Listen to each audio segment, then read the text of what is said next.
ইন্না আনজালনাহু ফি লাইলাতিল কদর, আমি আল্লাহ তাআলা এটাকে লাইলাতুল কদরে নাযিল করেছি।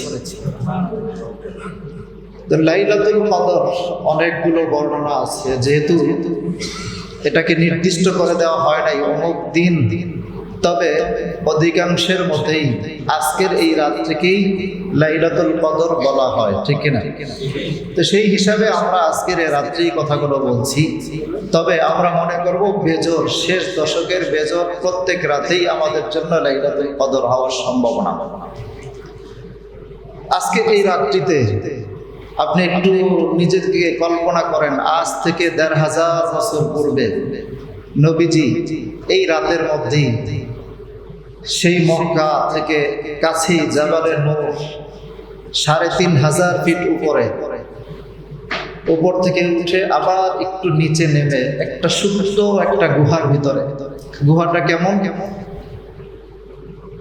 অত্যন্ত আশ্চর্যজনক একটি গুহা, যেটির ভিতরে আপনি একজন অনেক মোটা, যেমন আমার থেকেও ৩ জন মোটা বেশি যদি হয়, অর্থাৎ আমি যতটুকু আছি এর থেকেও ৩ গুণ বেশি মোটা যদি হয়, এই লোকটাও ঢুকতে কষ্ট হবে। আবার একজন চিকন, যেমন আপনাদের হাবের সাপরা ছোট ছোট চিকন মানুষ, এরা ঢুকলেও দেখবেন কষ্ট হবে, ঢুকতে হবে একেবারে চিপায়া চিপায়া। কেমন একটা গুহা, সুবহানাল্লাহ। যে মোটা তারও ঢুকতে কষ্ট হয়, যে চিকন তারও ঢুকতে কষ্ট হয়। সেটার ভিতরে যাওয়ার পরে একটা মানুষ একটু নামাজ আদায় করার মতো জায়গা আছে। এখানেই ১৫০০ বছর আগে নবীজি এই রাতের বেলা অবস্থান করছিলেন। তো হঠাৎ করে নবীজি দেখলেন বাইরের থেকে প্রচুর আলো আসতেছে, নূর চমকাচ্ছে। নবীজি অপেক্ষা করলেন, কি হলো একটু দেখবেন বাইরে। ইনদেমেন্ট টাইমে হযরত জিবরাইল এসে হাজির। হযরত জিবরাইল আলাইহিস সালাম নবীজির কাছে আসলেন। আসার পরে অনেক কথোপকথন হয়েছে। তো জিবরাইল যখন নবীজির কাছে এই কোরআনের জন্য এসেছেন, সর্বপ্রথম কোরআনের কথা যখন তিনি বললেন ইকরা, তো আমার নবী প্রথমে পড়তেছিলেন না। নবীজি কি করলেন, জিবরাইলকে পাল্টা প্রশ্ন করলেন, ভাই জিবরাইল, তুমি যে আসল জিবরাইল তার প্রমাণ কি? কারণ এমনি এমনি তো তার পড়তে বললেই পড়া যাবে না। তো জিবরাইল আলাইহিস সালাম বললেন, ইয়া রাসূলুল্লাহ, আপনি কি প্রমাণ চান? কোরআনে আল্লাহ তাআলা কথাগুলো বলেছেন যে নবীজি জিবরাইল আলাইহিস সালামকে আসল সূরতে 2 বার দেখছেন। কয়বার? জোরে বলেন, কয়বার? 2 বার আমার নবীজিকে আসল সূরতে দেখেছেন। তার ভিতরে একবার দেখেছেন মেরাজের রাত্রে সিদরাতুল মুনতাহায়, আর প্রথমবার দেখেছেন এই লাইলাতুল কদরে, যেদিন জিবরাইল কোরআন নিয়ে এসেছেন। সুবহানাল্লাহ। জিবরাইল বললেন, ইয়া রাসূলুল্লাহ, আপনি কি প্রমাণ চান? নবীজি বললেন, জিবরাইল, তোমাকে আমি তোমার আসল সূরতে দেখতে চাই। কিতাবের মধ্যে এসেছে হযরত জিবরাইল আলাইহিস সালাম তখন গুহা থেকে বের হলেন, নবীজিও বের হলেন। হেরা গুহার উপরে, সেই উপরের একেবারে উপরের স্তরে উঠলেন, কারণ গুহাটা একটু নিচু, তার উপরেও একটু জায়গা আছে। এখানে উঠে দাঁড়ালেন, জিবরাইল আসল সূরত ধরলেন। আবু দাউদের মধ্যে এসেছে ওয়ালাহু 600 জানাহিন, হযরত জিবরাইল আলাইহিস সালামের 600 ডানা ছিল। কয়টা? তো নবীজি বলতেছেন, জিবরাইল যখন আসল সূরতে তার নিজের সূরত ধরলো, আমি তাকায় দেখলাম, আমার কাছে মনে হচ্ছে জিবরাইলের 2টা ডানার নিচে আল্লাহ তাআলার এই কুল কায়নাত ছোট্ট একটা বাটির মতো পড়ে আছে। তাহলে এই জিবরাইল কত বড়! সেই জিবরাইল যখন কোরআন নিয়ে আসলেন, এই রাত্রটাই আসলেন। এই রাত্রটার দাম অনেক বেশি। শুধু কি কারণে? জোরে বলতে হবে, কি কারণে? কোরআনুল কারীমের কারণে। আল্লাহ তাআলা 4টা জিনিসকে বড় বলেছেন, সম্মানিত বলেছেন। কয়টা জিনিসকে? 4টা জিনিসকে আমার আল্লাহ তাআলা সম্মানিত, মর্যাদাবান এবং বড় বলেছেন। আচ্ছা বলেন তো, আল্লাহর বড় বলা আর আমাদের বড় চিন্তা করা কি সমান? কারণ আল্লাহ তাআলার বড় আমাদের মতো বড় না। আরবিতে 2টা শব্দ, একটা শব্দ কাবীর আর একটা শব্দ আযীম। কাবীর শব্দের অর্থ বড়, আযীম শব্দের অর্থ বড়। তো আজিম শব্দের অর্থ কি বড় আর কাবির শব্দের অর্থ কি বড় একটু বলাই তাহলে বুঝবেন। কাবির শব্দের অর্থ হলো এমন বড় যে বড়ত্বের নির্দিষ্ট সীমানা আছে। কি আছে? যেই বড়ত্বের নির্দিষ্ট সীমানা বা এরিয়া আছে এটাকে আরবিতে বলা হয় কাবির। আর যেই বড়ত্বের নির্দিষ্ট সীমানা বা এরিয়া নাই ওটাকে আরবিতে বলা হয় আজিম। সুবহানাল্লাহ। তো আল্লাহ তাআলা এইরকম চারটা জিনিসকে আজিম বলেছেন, যে চারটা জিনিসের বড়ত্বের কোনো সীমানা নাই। এক নম্বরে আল্লাহ তাআলা নিজে বড়। আমি খুব সংক্ষেপ করে কথা করে বলছি। আল্লাহ তাআলা নিজে বড়, যেই বড়ত্বের কোনো সীমানা নাই। কোরআনে আল্লাহ তাআলা সেই কথাটা উল্লেখ করেছেন। আয়াতুল কুরসি যারা পারেন তারা আমার সাথে পড়েন। আল্লাহ তাআলা বলতেছেন ওয়ালা ইয়াউদুহু হিফযুহুমা ওয়া হুয়াল আলিয়্যুল আযীম। আল্লাহ তাআলা হচ্ছেন এত বড় যে বড়ত্বের কোনো সীমানা নাই। দ্বিতীয় নম্বরে আল্লাহ রাব্বুল আলামিনের আরশ বড়। কি বড়? যেই বড়ত্বের কোনো সীমানা নাই।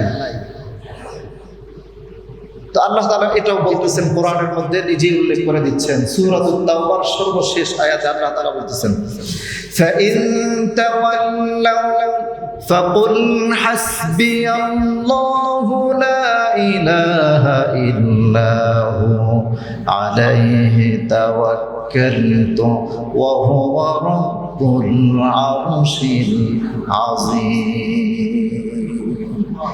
তাহলে এক নম্বরে কে বড়? জোরে বলতে হবে কে বড়?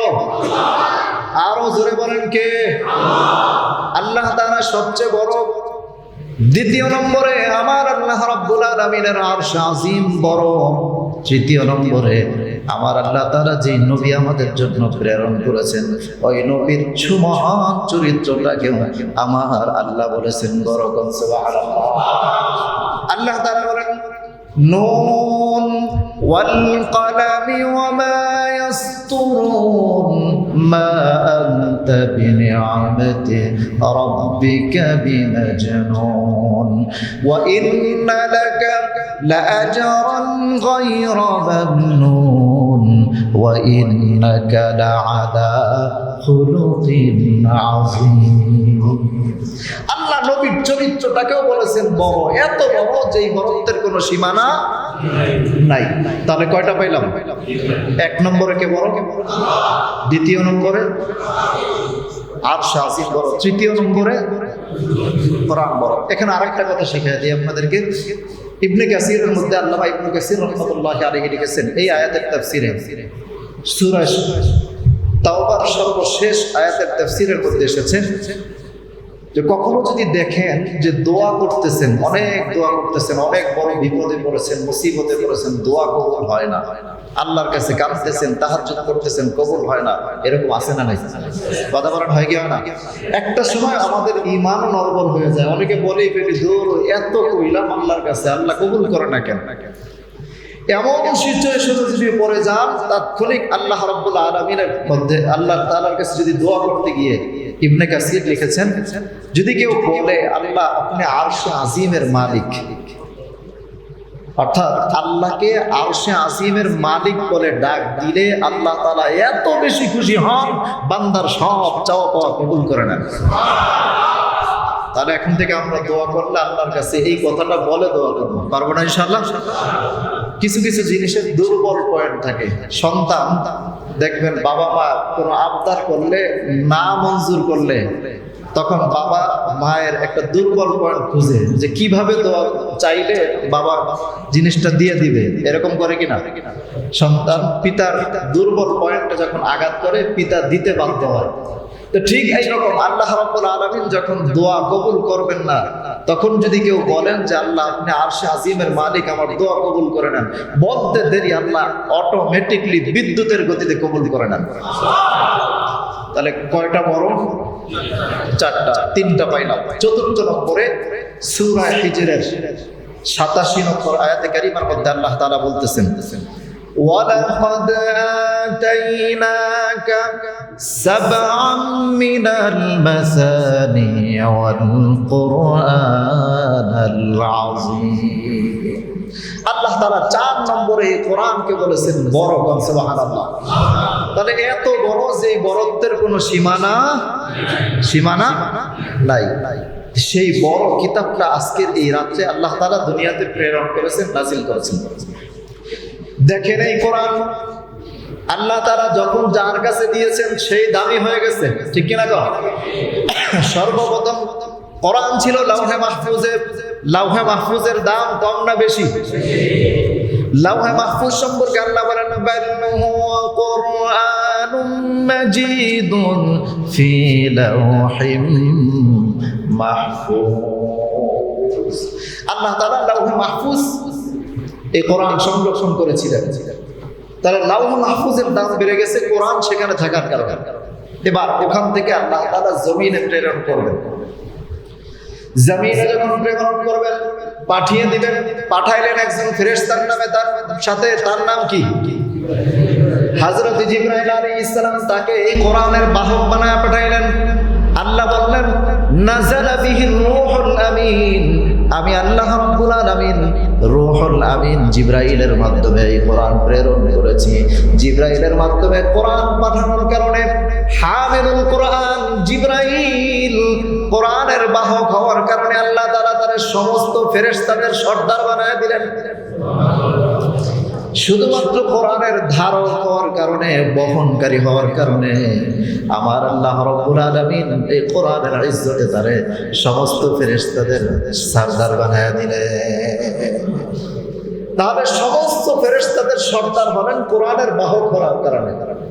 এবার সমস্ত ফেরেশতাদের সর্দার যখন কোরআন নিয়ে জমিনে আসলেন, এই জমিনের দাম আল্লাহ বাড়ায় দিলেন। সুবহানাল্লাহ। আর জোরে বলেন সুবহানাল্লাহ। এবার দেখেন কেমন জমিনের দাম কেমন বাড়াইলেন আল্লাহ তাআলা।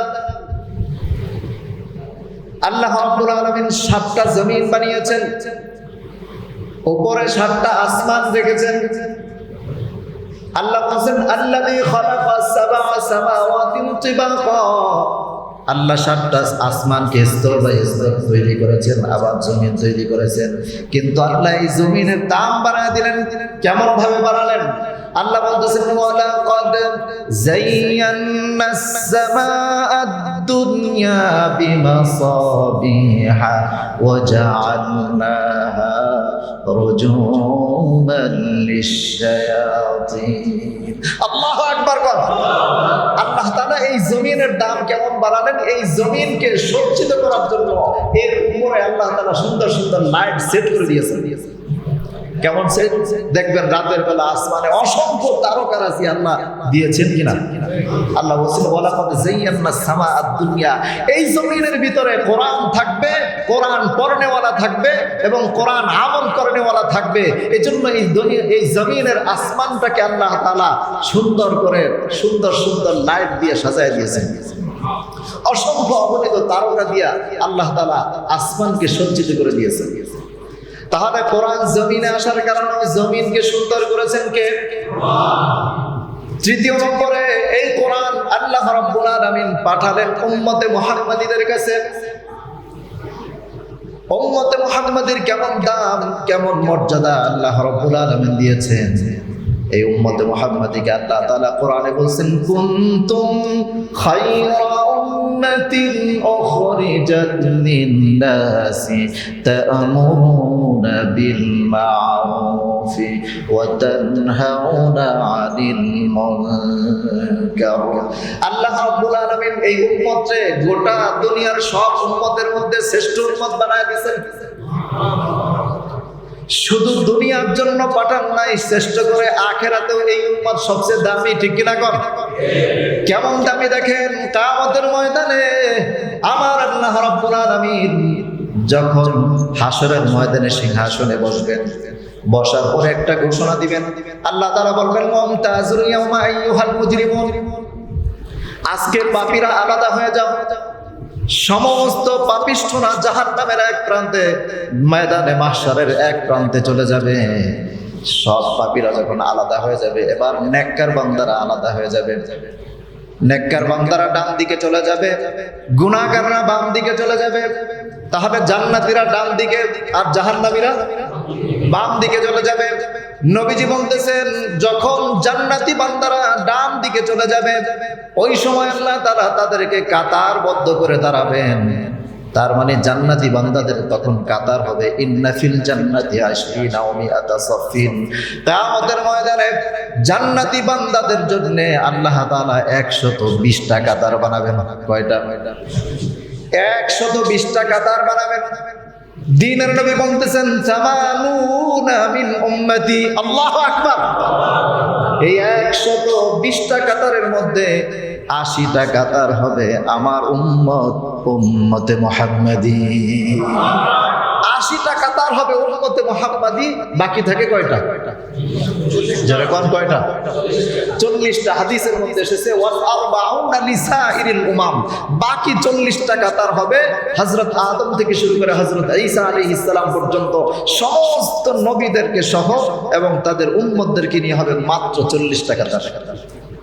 তাহলে উম্মতে মুহাম্মাদি কোরআনের ইজ্জতে আখিরাতেও তার দাম বেশি। ঠিক কি না? কম না বেশি? শুধু বেশি না, অনেক বেশি। কারণ কি? যারা বলেন কারণ কি? এই কোরআন। কোরআনের ইজ্জতে আল্লাহ তাআলা উম্মতে মুহাম্মাদির দাম বাড়ায় দিয়েছে। আরো তো অনেকগুলো কারণ আছে।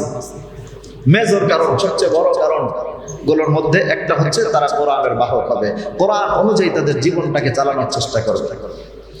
তাহলে কোরআন লাউহে মাহফুজে থাকার কারণে দাম বেড়ে গেছে। লাউহে মাহফুজের জিবরাইলের মাধ্যমে আসার কারণে জিবরাইলের দাম বেড়ে গেছে। জমিনে আসার কারণে জমিনের দাম বেড়ে গেছে।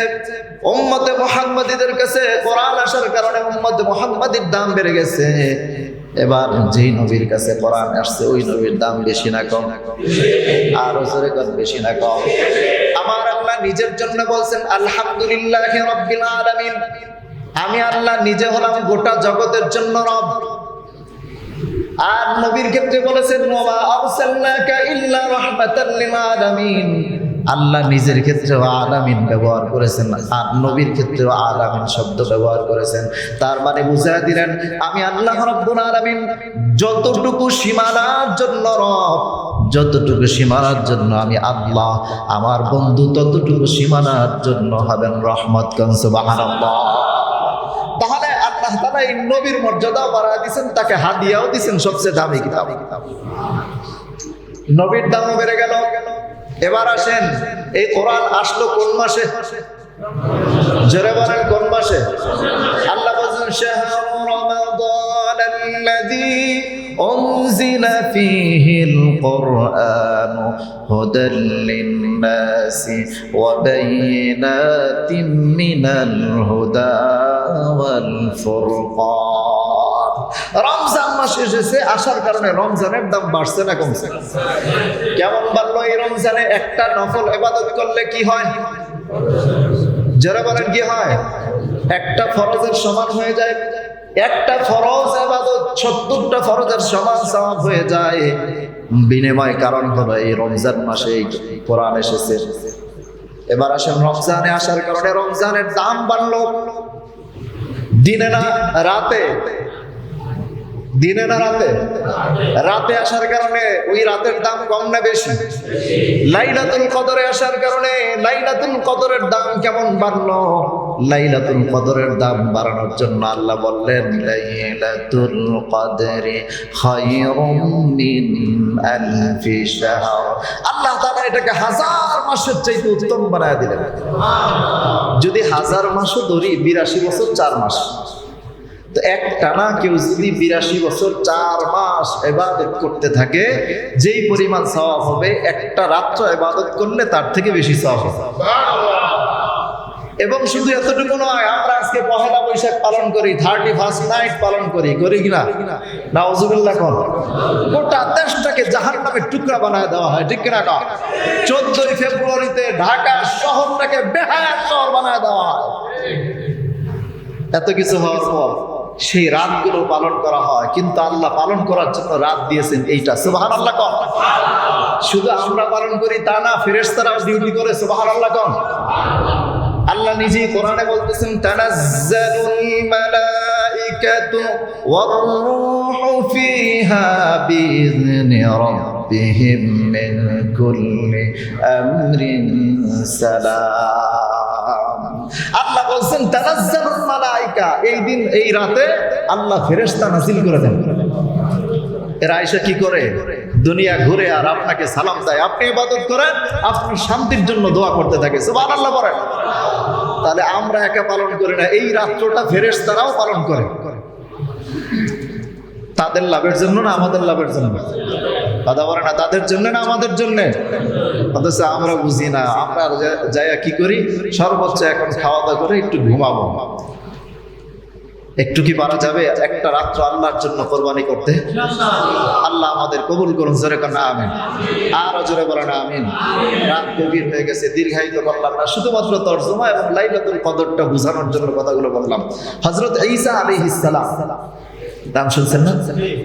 ঈসা আলাইহিস সালাম একদিন এক পাহাড়ের পাশ দিয়ে যাচ্ছে। তো অনেকে অনেক রকমের তাফসীর করে, এটা সঠিক কথাটা আমি বলি আজকে। কেউ কেউ বলেন যে একটা পাথরের ভিতরে আঘাত করছেন, পাথরটা দুই টুকরা হয়ে গেছে, ভিতরে একটা লোক ছিল। বিষয়টা এরকম নয়। হযরত ঈসা আলাইহিস সালাম একটি পাহাড়ের পাশ দিয়ে যাচ্ছিলেন, তো তিনি দেখেন নাই যে এখানে একটা গুহা আছে।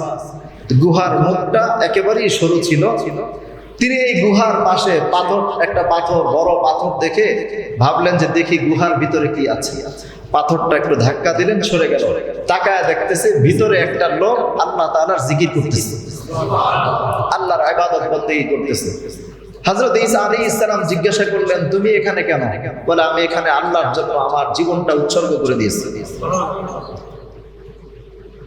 কতদিন ধরে তুমি এখানে অবস্থান করছো?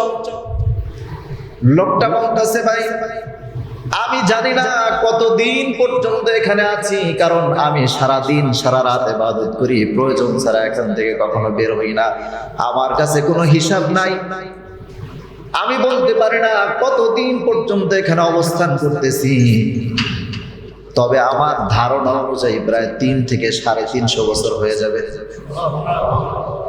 আমার হিসাব অনুযায়ী আমার কাছে মনে হয় 3 থেকে 350 বছর পর্যন্ত হয়ে যাবে। হযরত ঈসা আলাইহিস সালাম হতভম্ব হয়ে গেলেন, ডাক দিয়ে বললেন, তোমার মতো এত বড় ইবাদত করা বুজুর্গ ব্যক্তি মনে হয় আর দুনিয়ার জমিনে কেউ নাই। কোনদিন মনে হয় এমন আল্লাহ ওয়ালা কাউকে খুঁজে পাওয়া যাবে না। লোকটা ডেকে বলতেছে, ভাই আমি আপনাকে চিনি না, তবে একটা কথা, আমি এখানে বসে ইবাদত বন্দেগী করি। দীর্ঘদিন করার পরে কিছুদিন পর পর আমি যখন আল্লাহর দরবারে কান্নাকাটি করি, কে যেন আমাকে একটা গাইবি আওয়াজ দিয়ে বলে দেয়, এরে বান্দা তুই এখানে শত শত বছর পর্যন্ত ইবাদত করো, তোর এই শত শত বছর ইবাদত আর আমার আখিরি জামানার পয়গম্বরের উম্মতের এক রাতের ইবাদত তোর ইবাদতের চাইতে বেশি। সে 350 বছর বা 300 বছর ইবাদত করলো, তার কাছে আওয়াজ আসলো, বান্দা তোর 350 বছরের ইবাদত আর আমার দোস্তের উম্মতেরা এক রাতের ইবাদত তার চাইতে অনেক বেশি। সুতরাং আমরা এই রাতটাকে ভালোভাবে আদায় করার চেষ্টা করব ইনশাআল্লাহ। আল্লাহ তাআলা আমাদেরকে এই লাইলাতুল কদর নসিব করুন, সকলে বলি আমিন। আর জোরে বলেন আমিন।